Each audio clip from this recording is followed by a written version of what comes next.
السلام علیکم ناظرین، ہائی ٹیک نیوز کے خبرنامے میں آپ کا خیر مقدم ہے۔ میں ہوں نیہا خان۔ نظر ڈالتے ہیں آج کی اہم خبروں پر۔ کینیڈا کی آبادی میں تیزی سے اضافہ، 66 سال کا ریکارڈ ٹوٹ گیا۔ اس میں سب سے زیادہ تعداد ہندوستانیوں کی ہے۔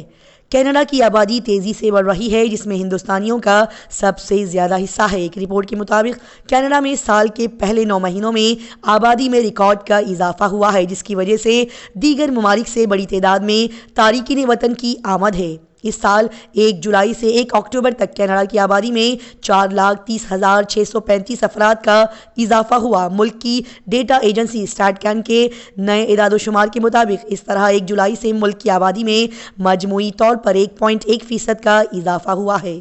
رپورٹ کے مطابق 1957 کی دوسری سرمائی میں 1.2% اضافے کے بعد کسی بھی سرمائی میں آبادی میں اضافے کی یہ سب سے زیادہ بڑی شرح بتائی جا رہی ہے۔ اور پھر کینیڈا کی آبادی میں 1,98,000 افراد کا اضافہ ہوا۔ بتا دیا جائے کہ رپورٹ میں آبادی میں اضافے کا بنیادی عنصر انٹرنیشنل امیگریشن ہے۔ دعویٰ کیا گیا ہے کہ حالیہ دنوں میں ریکارڈ کیے گئے دوسرے ممالک سے تعلیم حاصل کرنے والے طلباء کی تعداد اور ورک پرمٹ کے لیے لوگ آ گئے ہیں، جس کی وجہ سے یہ صورتحال پیدا ہوئی ہے۔ رپورٹ کے مطابق کینیڈا آنے والوں میں سب سے زیادہ تعداد ہندوستانیوں کی بتائی جا رہی ہے۔ تاہم کتنے تارکین وطن کن ممالک سے آئے ہیں، اس کے اعداد و شمار دستیاب نہیں کیے گئے۔ رات 2:30 بجے کچھ گنڈوں نے اجنبی خواتین کے دروازے پر کھٹکھٹایا اور کہا کہ ہم پولیس ہیں، تو اندر سے آواز آئی کہ پولیس ہو تو صبح آ جانا۔ 5 نقاب پوش بدماش رات نیویارک کے نرمدا پورم ضلع کے اٹارسی میں گھر میں داخل ہونے کی کوشش کرتے ہوئے CCTV کیمرے میں پکڑے گئے۔ یہ واقعہ کل رات تقریباً 2:30 بجے کا بتایا جا رہا ہے۔ شرپسند گنڈے گھر میں گھسنے کی کوشش کر رہے تھے۔ اس وقت گھر میں صرف خواتین ہی موجود تھی اور شور مچانے پر 5 بدماش موقع سے فرار ہو گئے۔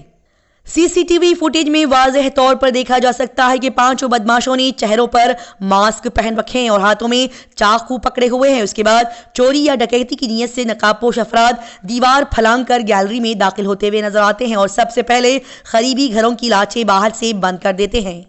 دراصل مسئلہ نقاب پوش شرپسندوں نے دروازہ کھٹکھٹایا اور کہا کہ ہم پولیس ہیں، کیا آپ کے گھر میں کوئی موجود ہے؟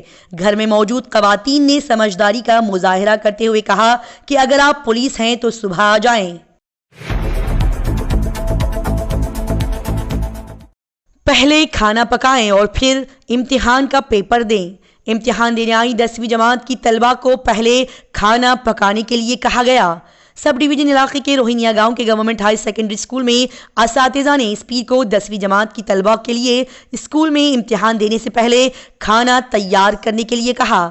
طالب علم کا کھانا پکانے کا ویڈیوز اور تصاویریں وائرل ہونے کے بعد گاؤں والوں نے کلکٹر سے اس بات کی شکایت درج کراتے ہوئے تمام اساتذہ کے خلاف کارروائی کا مطالبہ کیا۔ گاؤں والوں نے کلکٹر اندرجیت یادو کو بتایا کہ اس پیر کو دوپہر 12:30 بجے 10ویں کلاس کی طالب علم روہینیا کی رہنے والی روینہ مینا امتحان میں بیٹھنے کے لیے اسکول گئی ہوئی تھی۔ امتحان دینے سے پہلے اساتذہ اور عملے نے روینہ کو کھانا پکانے کو کہا۔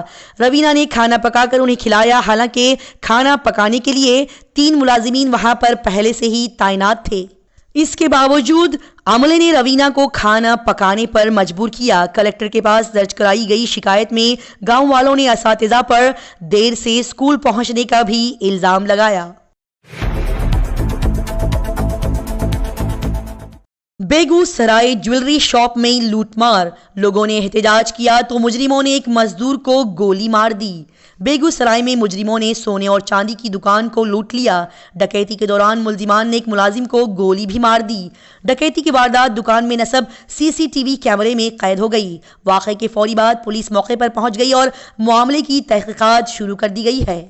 بتا دیا جائے کہ بہار کے بیگو سرائے ضلع میں مجرموں نے دن دہاڑے ایک جویلری شاپ سے کروڑوں روپے کے زیورات لوٹ لیے اور جرائم پیشہ افراد نے زیورات کی دکان کے ملازم کو اس وقت گولی مار دی جب اس نے ڈکیتی کے خلاف احتجاج کیا۔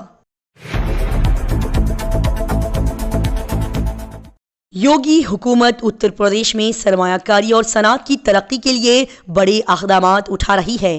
اتر پردیش کی یوگی آدتیہ ناتھ حکومت ریاست کو ترقی کی نئی راہ پر لے جانے کے لیے بڑے قدم اٹھا رہی ہے۔ کسی بھی ریاست کی ترقی کی سیڑھی اس ریاست کی صنعتوں سے گزرتی ہے، اسی لیے یوگی حکومت ریاست میں صنعت کو فروغ دینے کے لیے کئی اہم فیصلے لے رہے ہیں اور پالیسیوں میں بھی تبدیلیاں کر رہے ہیں۔ یوگی حکومت نے ریاست میں صنعت کو فروغ دینے کے لیے صنعت کاروں سے تجاویز لینا شروع کر دی ہے۔ یوگی حکومت کا بنیادی مقصد صنعت کاروں سے مشورہ لینا اور اس کی بنیاد پر پالیسیاں بنانا ہے تاکہ ریاستی حکومت کا کام کاج بہتر ہو سکے۔ حکومت کا مقصد یہ بھی ہے کہ اس سے ریاست میں سرمایہ کاری بڑھے اور حکومت اس کا بہتر طریقے سے انتظام کر سکے۔ اس کے لیے ریاستی حکومت نے ہر ضلع میں صنعت متروں کو تعینات کیا ہے اور ان کی فیڈ بیک کی بنیاد پر ہی پالیسیاں بنائی جائیں گی۔ خود یوگی آدتیہ ناتھ کا ماننا ہے کہ ملک اور ریاست میں معاشی ماحول کو بدلنے کے لیے پالیسیاں اور فیصلے بہت زیادہ ضروری ہیں۔ Start up India, make in India جیسے اقدامات نے ملک میں صنعتی ترقی کو ایک نئی شناخت دی ہے۔ ڈنڈوری شاہپور ٹول ناکے پر گنڈوں کا زبردست ہنگامہ، بے حساب بدماشوں نے دن دہاڑے اس کی توڑ پھوڑ کی۔ مدھیہ پردیش کے ڈنڈوری ضلع شاہپور ٹول پوسٹ پر تقریباً نصف سو شرپسندوں نے تباہی مچا دی۔ الزام ہے کہ ملزمان نے لاٹھیوں سے مسلح ہو کر ٹول پوائنٹ کو تباہ کر دیا اور وہاں موجود ملازمین کو بھی مارا اور پیٹا گیا۔ یہ واقعہ دن کی روشنی میں پیش آیا۔ اچانک گاڑیوں میں آنے والے 40 سے 50 نوجوانوں نے 20 بال کی لاٹھیوں اور سلاخوں سے حملہ کر دیا۔ ٹول ناکے کے کیبن کا شیشہ توڑ دیا گیا اور اس کے اندر رکھے گئے سامان کو بھی نقصان پہنچایا گیا۔ جب وہاں موجود ملازمین نے اس واقعے کے خلاف احتجاج کیا تو بدماشوں نے اسے گھیر لیا اور اس کی خوب پٹائی کی۔ خاص بات یہ ہے کہ جہاں ٹول ناکا ہے اس علاقے سے تھوڑے فاصلے پر ایک تھانہ موجود ہے۔ جرم کرنے کے بعد نوجوان تو فرار ہو گئے اور پولیس کافی دیر بعد وہاں پہنچی اور زخمی کو علاج کے لیے اسپتال بھیج دیا گیا۔ ملائکہ اروڑا سے طلاق کے 6 سال بعد بالی ووڈ سٹار ارباز خان کو ایک نیا ساتھی مل گیا۔ جی ہاں، وہ بہت جلد یعنی کہ 24 دسمبر کو شادی کرنے والے ہیں۔ جلد ہی بالی ووڈ میں شہنائی کا کردار ادا کیا جانے والا ہے اور یہ شہنائی کہیں اور نہیں بلکہ خان فیملی میں بجنے جا رہی ہے۔ دراصل ارباز خان ایک بار پھر سے اپنی نئی زندگی شروع کرنے جا رہے ہیں۔ ملائکہ اروڑا سے طلاق کے بعد ارباز خان پھر سے گھوڑے پر چڑھنے کو تیار ہے۔ آپ کو بتاتے ہوئے چلیں کہ ملائکہ سے طلاق کے بعد ارباز خان جارجیا انڈریانی کے ساتھ تعلقات میں تھے، لیکن بعد میں ان کے بریک اپ کی خبریں سامنے آئیں۔ لیکن 26 سالہ ارباز خان ایک بار پھر سے محبت میں گرفتار ہو گئے ہیں۔ رپورٹ کے مطابق بتایا جا رہا ہے کہ ارباز خان اپنی گرل فرینڈ شعرا خان سے 24 دسمبر کو شادی کرنے جا رہے ہیں اور شادی کی تاریخ کی تصدیق بھی ہو گئی ہے۔ آپ کو بتاتے ہوئے چلیں کہ ارباز خان کی لیڈی لک شعرا خان ایک پروفیشنل مشہور میک اپ آرٹسٹ ہے اور انڈسٹری کی کئی بڑی شخصیات کے ساتھ وہ کام کرتی ہیں اور اب بہت جلد ہی ارباز خان سے وہ شادی کرنے والی ہے۔ ارباز اور شعرا کی پہلی ملاقات اداکار کی آنے والی فلم پٹنا شکلا کے سیٹ پر ہوئی تھی، جہاں سے دونوں رشتے میں آ گئے اور یہ شادی نہایت ہی نفیس طریقے سے ہونے والی ہے۔ صرف دونوں کے خاندان کے افراد اور قریبی دوست ہی اس شادی میں شرکت فرمائیں گے۔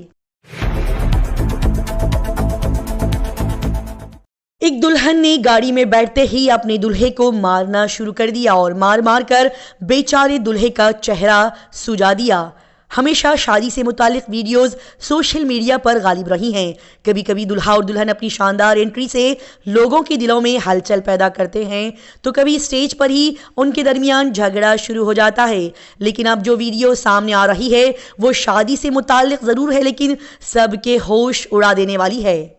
جی ہاں ناظرین، وائرل ہونے والی اس ویڈیو اور تصاویروں میں آپ دیکھ سکتے ہیں کہ دلہن کو ودا کیا جاتا ہے تو پہلے دلہا آ کر گاڑی میں بیٹھ جاتا ہے اور پھر دلہن بھی گاڑی میں آ کر بیٹھ جاتی ہے۔ پھر اچانک سے دونوں کے درمیان جھگڑا شروع ہو جاتا ہے۔ اسی دوران دلہا کچھ ایسا کہہ دیتا ہے کہ دلہن شدید غصے میں آ کر دلہے کے سر کو تیزی سے گاڑی کے سیٹ پر مارنے لگتی ہے اور پھر ایک کے بعد دیگرے کئی سارے تماچے اور تھپڑ اسے لگاتی ہے، جس سے بیچارے دلہے کا چہرہ سوج جاتا ہے۔ بیجاپور میں ماؤوادوں نے موبائل ٹاور کو آگ لگا دی اور فوجیوں نے جنگل میں ان کی تلاشی کا کام تیز کر دیا۔